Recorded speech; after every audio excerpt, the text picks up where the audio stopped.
नमस्कार, मी संस्कृती आणि आपण पाहत आहात नवा मराठा।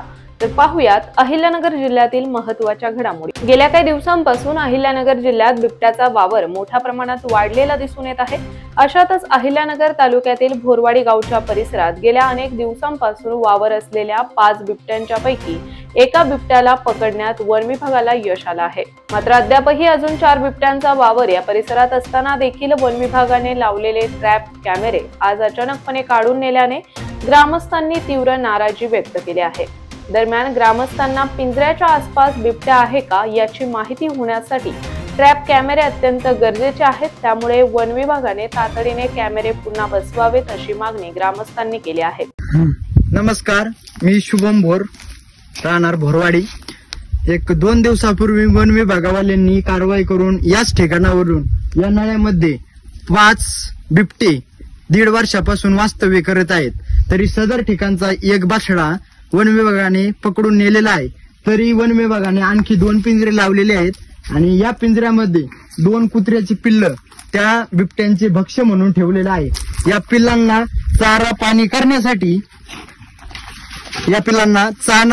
पाणी करण्यासाठी आम्हाला दिवसातून 2 वेळेस इथे यावं लागते। आणि अशा रीतीमध्ये वन विभागाने जेव्हा बिबट्या पकडला नव्हता तेव्हा या बाभळीच्या झाडाला त्यांनी कॅमेरा लावलेला होता आणि आज हे 2 पिंजरे लावून देखील वन विभागाने तो कॅमेरा काढून नेलेला आहे। या ठिकाणी गावातील आम्ही 2 ते 3 लोक फक्त येऊन या पिल्लांना सकाळ दुपार संध्याकाळ या 3 टाइम पाणी पाजतोय आणि सकाळी 1 टाइम आणि संध्याकाळी 1 टाइम चाऱ्याची सोय करतोय। अशा वेळेस जर वन विभागाने तो कॅमेरा काढून नेला आणि जर या भक्ष्याच्या आजूबाजूला बिबट्या येऊन बसलेला असेल तर आम्हाला तो कळेल का? निदान त्या कॅमेरा असला तर आम्ही कॉल करून विचारू शकतो की बुवा आम्हाला तिथे जायचंय, आजूबाजूला काही आहे का? वन विभागाला एक कळकळीची विनंती आहे की आपण तो कॅमेरा परत या ठिकाणी आणून बसवावा आणि थोडं सहकार्य करावे, कारण हे हिंस्र प्राणी आहेत। आमच्या जीवाला उद्या धोका जर झाला तर त्याला जबाबदार कोण राहील? उद्या काही घडू नये यासाठी तो कॅमेरा आपण लवकरात लवकर या ठिकाणी लावावा, अन्यथा आपण हे लावलेले पिंजरे आणि यामध्ये ठेवलेले भक्ष्य याची सोय तुम्ही स्वतः वन विभागाने करावी अशी आमची नम्र विनंती। कृपा करून आपण ते कॅमेरे उद्याचे उद्या आणून येथे बसवावे। या भक्ष्यांना चारा पाणी करण्यासाठी येथे दुसरे कोणीही येत नसून आम्हाला त्या ठिकाणी राबवावे लागते। याची दक्षता घ्या आणि थोडं गांभीर्य लक्षात घ्या। या ठिकाणी अजून 4 बिबटे मोकाट। सध्या अहिल्यानगर शहरातील सर्वात महत्त्वाचा परिसर असलेल्या डीएसपी चौक ते तारकपूर या रस्त्याचे सध्या काम सुरू झाले आहे। मात्र अद्यापही पर्यायी रस्त्यांची व्यवस्था करण्यात आलेली नाही।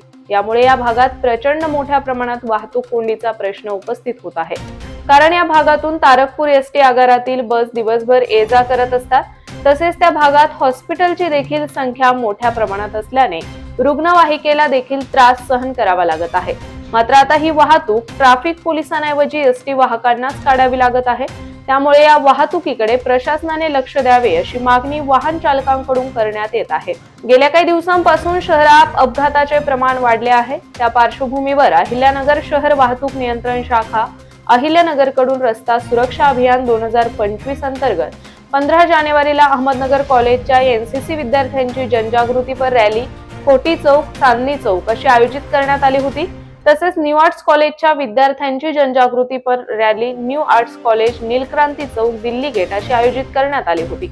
या दोन्ही कॉलेजच्या विद्यार्थ्यांनी माहितीदर्शक फलके वाटप करून वाहन चालकांनी हेल्मेट वापरणे, वाहन चालवताना मोबाईलवर न बोलणे, सीट बेल्टचा वापर करण्याबाबत प्रबोधन केले आहे। याशिवाय जे वाहन चालक वाहन चालवताना हेल्मेट आणि सीट बेल्टचा वापर करत आहेत त्यांना गुलबॉस 6 देऊन अभिनंदन केले। आजकाल शहरात चोरीच्या घटना मोठ्या प्रमाणात घडत आहे। अशातच आता नातेवाईकांना भेटण्यासाठी कर्जत येथे गेलेल्या कुटुंबाचे घर चोरट्यांनी फोडून रोकडसह सोन्याचे दागिने असा 3,06,000चा ऐवज चोरून नेल्याची घटना शहरातील तपोवन रोडवर दक्षता नगर परिसरात घडली। यावेळी चोरट्याने घराचे कुलूप आणि खिडकीचे गज तोडून डल्ला केला आहे। या प्रकरणी आरती ज्ञानेश्वर महाडिक यांनी तोफखाना पोलीस ठाण्यात फिर्याद दिली आहे। मात्र आता या घटनेचा तपास पोलीस करत आहेत. केंद्र आणि राज्य शासनाच्या संयुक्त विद्यमाने ड्रोन तंत्रज्ञानाचा वापर करत जमिनीची मोजणी करणाऱ्या स्वामित्व योजनेअंतर्गत देशभरातील 65 लाख लाभार्थ्यांना पंतप्रधान नरेंद्र मोदी यांच्या हस्ते आभासी पद्धतीने मिळकत पत्रिकांचे वितरण करण्यात आले.